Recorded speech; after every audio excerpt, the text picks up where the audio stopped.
Okay, so for the SU carburetors for the Mini Cooper RSP, you can buy a gasket set, a service kit, or a rebuild kit. And this is the rebuild kit, CRK167. And comes along with this spare parts and specification catalogue. It gives a nice fully exploded diagram of the HIF44 that's fitted to the RSP.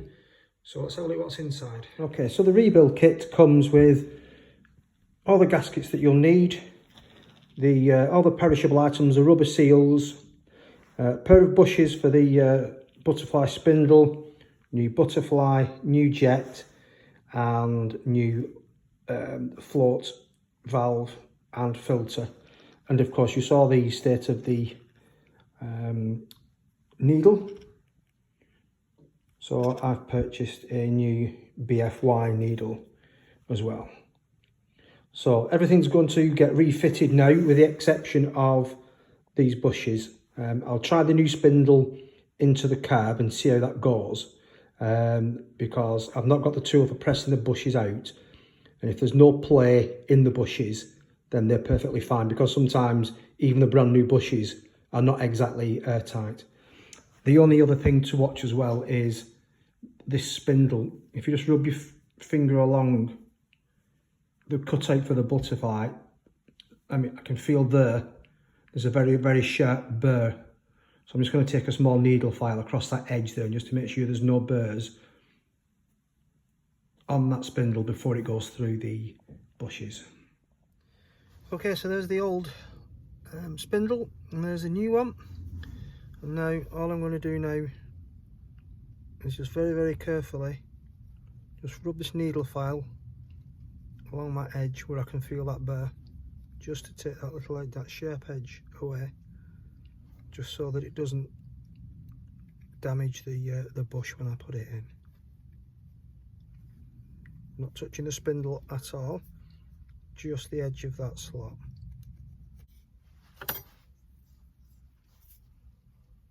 Okay, so before I could just feel a sharp edge, a sharp burr sticking up there as part of the machining process, but that's now all lovely smooth. So we'll offer that up to the carburetor now and just check for play. Okay, so we're going to start to rebuild the carburetor now. The carburetor body has been cleaned with gunk and brake and clutch fluid and carb cleaner with a toothbrush, scrubbed out, sprayed down through all the jets and orifices, and short of media blasting, that's as clean as I can get it, just using manual solutions and rubbing and cleaning with cloths and solutions. So there's the carburetor body, and this is the new spindle and butterfly, which will be the first thing that we're going to fit. And that's the kind of before and after. This is what comes in the kit, and this is what has been taken off. Okay, so we'll offer up the shaft now, the spindle through the original bearings. Let's just see what we've got.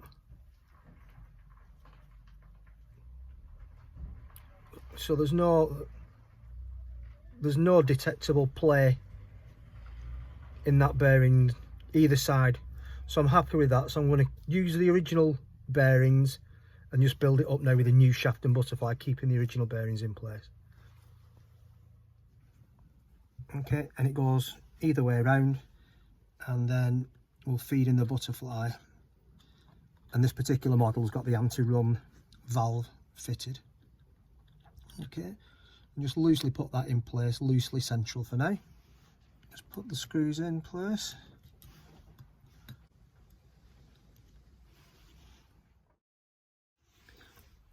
So just check that the butterfly valve centres itself and it works nice and freely, and then I'll just slowly nip up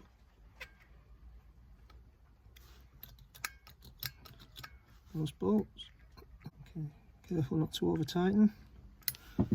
Nice and easy now, not sticking, nice and free. Okay, so the backs of the screws, I've got a slot in so that they can just be splayed open slightly so that they'll never come free, and the engine won't eat the screws if ever a screw comes off. So next we'll put on the spindle seals. So these can actually go on either way, but on this particular model they're kind of dished shape, and they go in with the kind of the smallest diameter first. I think on some other carbs, on the turbos, they go in the other way, but for this one, dished seal with the smallest diameter going in first.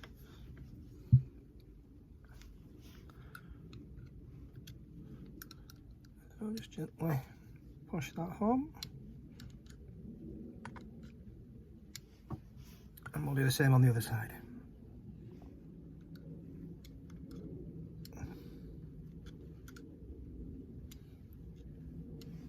There we go. So they're both the seals now in, and the flap operates lovely without catching anywhere. Okay, next I'm going to fit the needle valve assembly. This is the old one and this is the replacement. Both the bodies are the same filters. However, the old original needle valve has got a plastic body with a sprung rod in the top of it, and the replacement is a solid brass one. So there's no difference in function in the two. This is the modern replacement for this old one. So the filter fits on the end. That goes inside there, where the petrol feed comes into the carburetor. I'll just screw that down. That's a 1/2 inch socket. Just nip that up. Don't need to over tighten. Just nip it up. That's fine. And there we go. That's in situ, and the needle valve just drops in with a pointed end in first, sitting in situ. Okay, next we're going to put the jet guide into the body, and it's the short collar that goes into the hole first from that side, and then the locking nut to hold it in place.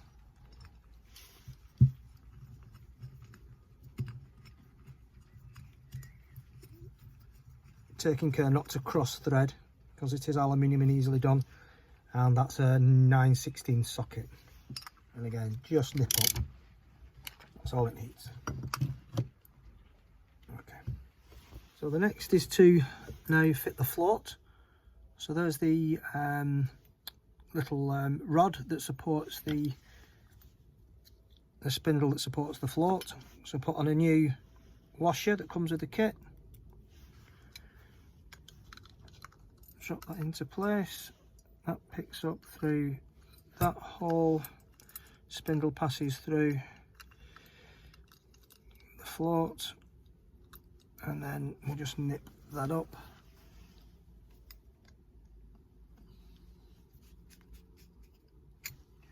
Okay, the float now is in situ, and we now need to set the height of this float, and the Haynes manual suggests holding a straight edge across the middle of the float chamber, and there should be 1 mil of clearance underneath at the centre point. So as you can see, that float now is proud, and it needs to be 1 mil below. So we'll undo the spindle, just bend that little copper element there to make the adjustment. Okay, so after quite some time fiddling around with this little tab there that you bend up or down, and that then in turn raises and lowers the float, this is what you should end up with. So with a straight edge right across the middle of the carb, you should have 1 mil of clearance underneath. So you can just see the bottom of that radius of the float. There should be 1 mil of clearance there, plus or minus 1/2 mil. and you can just see there. Trying to actually measure that with a feeler gauge is really difficult, but I've done it, and I've not got enough hands to kind of to show you. But that is a 1 mil gap at the highest point between the bottom edge of the rule and the float, measuring across the middle of the float chamber. So that's the float set. So next comes the jet. There's a before and after. Obviously that one fit for the bin. Here's a new one. So we've got the holder for the jet that's got a cutout there that holds the jet. So that goes through there, and if you see there's a little clip section there that just feeds through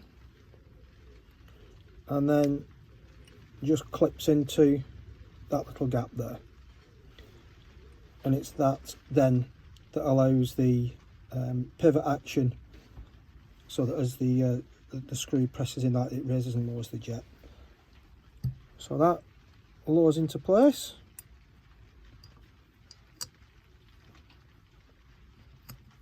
Like so.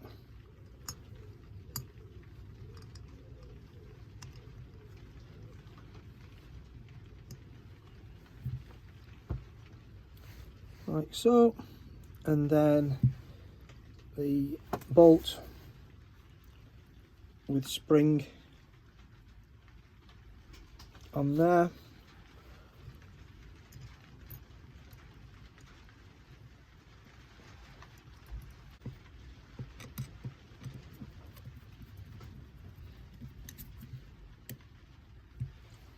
Tightens up,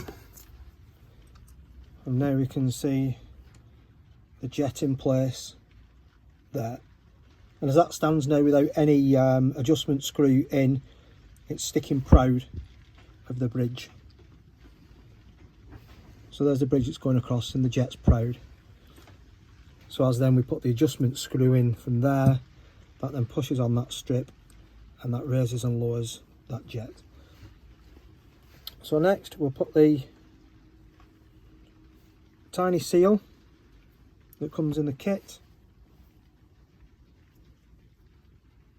and turn it onto the mixture adjusting screw.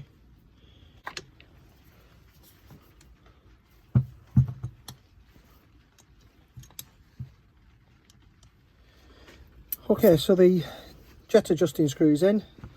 Now it's just a case now of winding that in and out to set the to get a base setting for the mixture to start off with. A couple of schools of thought. There's one that you get the jet level with the bridge and then wind it out 2 full turns. So that's what we'll start with. So if I'll just have a look by eye. So you can see it's raising. So it's about right. So it'll come 2 full turns out. 1,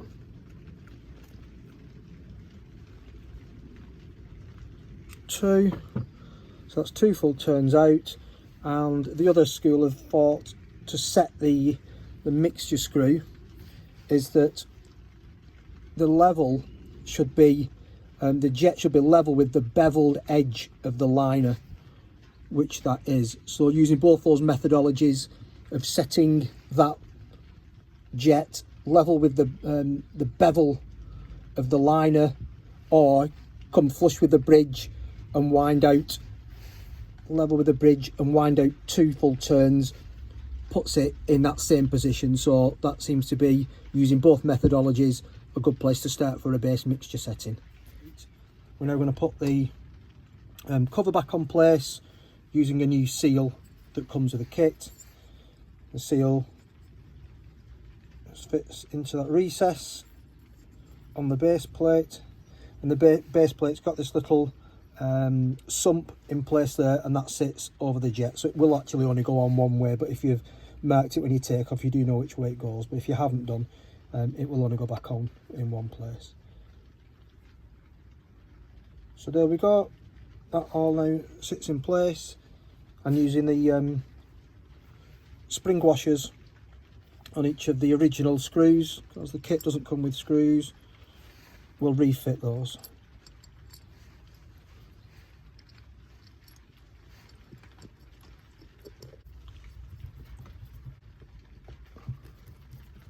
And slowly tighten them all up. Just putting a little bit of pressure on each time, not over tighten each one first time round. It'll just slowly seat that gasket down nicely. Okay, that's the float chamber finished. Okay, so now I'm going to fit the spindle return spring on this side, opposite the throttle and the choke side. So this square moulding in the throttle body, there's our spring, curl bit on the top and a straight bit on the side, so that fits back in with that spring resting on the top of the square at that point. Okay, this is the tab that holds the spring in place, slotted and with a cutout there where the spring is going to sit. So if you put tension on the spring to bring it anti-clockwise all the way around to about the 20 past the clock position, drop the tab washer in place and then locate the spring there in that cutout, and that now is under tension and in place. So in the rebuild kit comes with the locking tab washer. Put that in place, put the nut back on,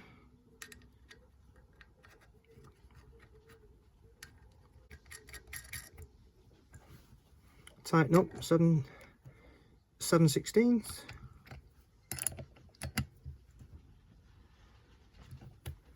There we go, and then bend the tabs up on the lock washer.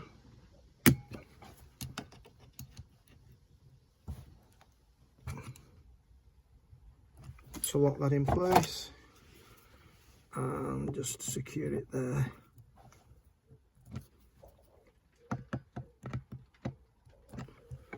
With the pliers, and there we have it, spring in place.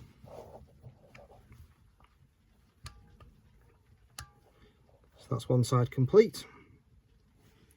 Okay, so we'll start to reassemble and reinsert the cold start, the choke mechanism.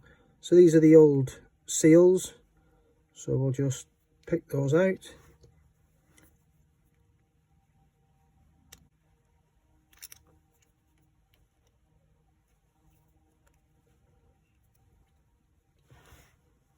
Okay, so first of all put the paper gasket on, and the paper gasket is shaped to the little cutout, little scallop there, so that coincides with the screw hole. The kit comes with replacement seals. They are different sizes. The larger of the two goes on first to the back.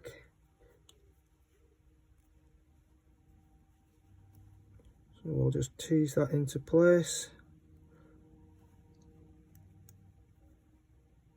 1, 2. Okay, so the actual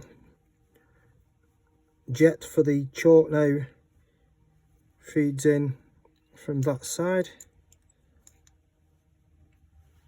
Okay, so we've got the paper gasket and the two seals, and that now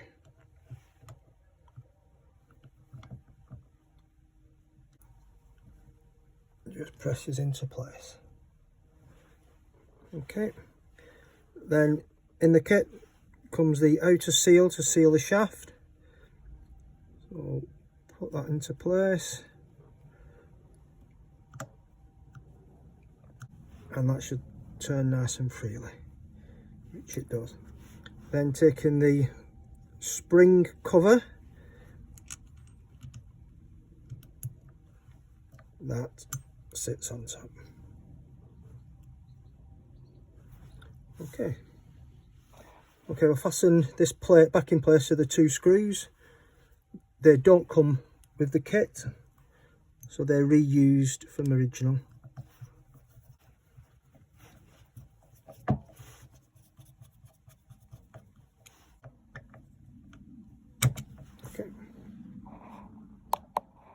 Okay, so the spring is now in place, and in the kit comes a new lock washer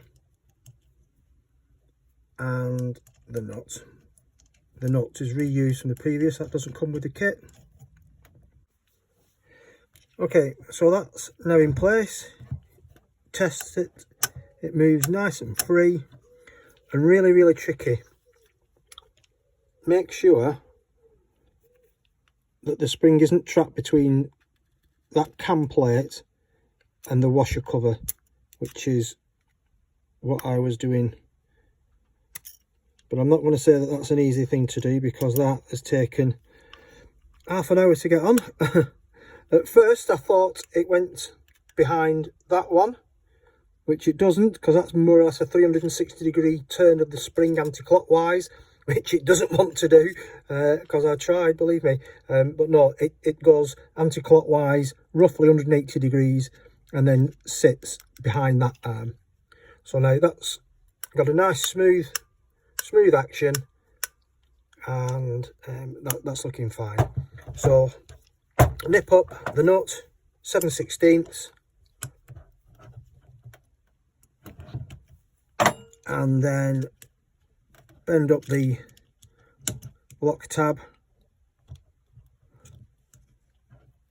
to hold that into place, and nip that with a pair of pliers.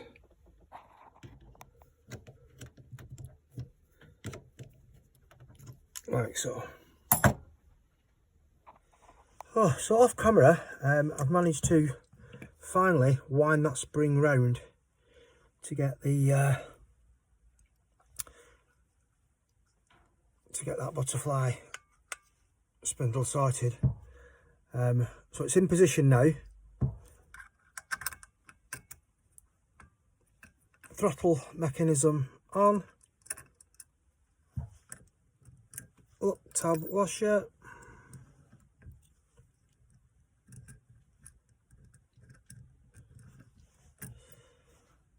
And then 7/16.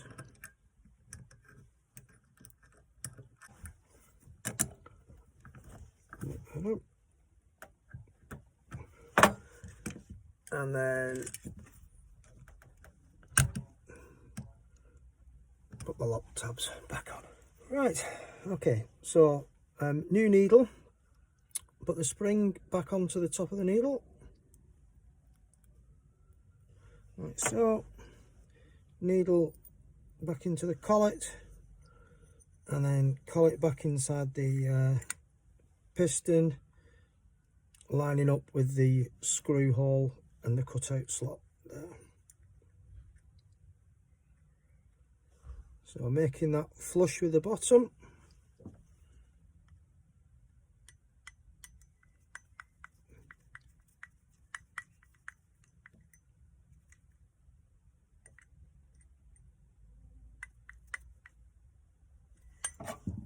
Okay, nipped up, floating needle, line up the cutout channel with the guide, gently line up the needle inside the jet,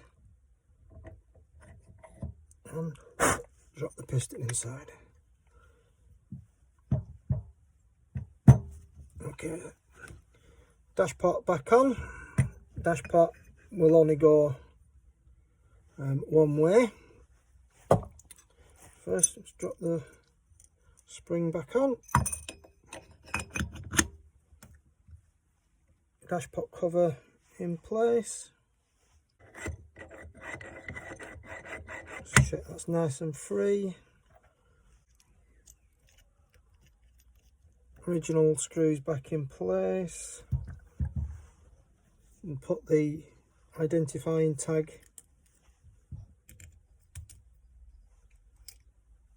back on, and the last one. Okay, I'll nip them up. Okay, those have been nipped up. Piston damper circlip back in place. Damper back in. I'll not top the oil up yet, I'll do that when I get that on the car.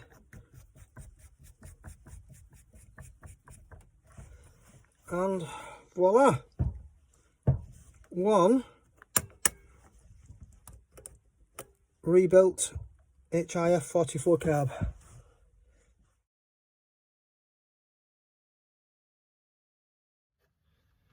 So there we have it. Come to the end of the rebuild of the HIF44 SU carb. That's the first carb I've ever built. So just using, you know, rudimentary knowledge, making sure that taking photographs and videos of everything, then you can understand how it goes back together. The SU rebuild kit does come with more parts than you need, depending on whether you've got a late or an early HIF. Slightly different configurations of seals and the way that those choke mechanisms come together, but the kit gives you everything. So you just need to make sure that you, as you dismantle it, you understand what comes from where, so you know what when you rebuild your carburetor, which parts of the kit you need to rebuild yours, because they're not all the same. And also make sure that your carb hasn't been rebuilt incorrectly as you take the other bits off. One more reflection on rebuilding the carb. Probably the most tricky part of it is the springs on that throttle spindle. Certainly one side of them, the throttle side, really tricky. And you know, that'll probably take me a good half hour just to get that spring on one side. Really fiddly job, so don't underestimate the intricacies of winding that spring up. I found it actually beneficial, not just grabbing all the end of the spring, but actually twisting the spring body as you tighten it up as well. And I think I ended up using a bit of a seal pick just to hold the spring under tension when I put the plate on, so that seemed to help. So I'll leave the episode there. Next time we'll get the carburetor on the car, and let's see if we can fire up that engine for the first time and see what happens after the head rebuild and the carb rebuild. See if we get any success. Touch wood.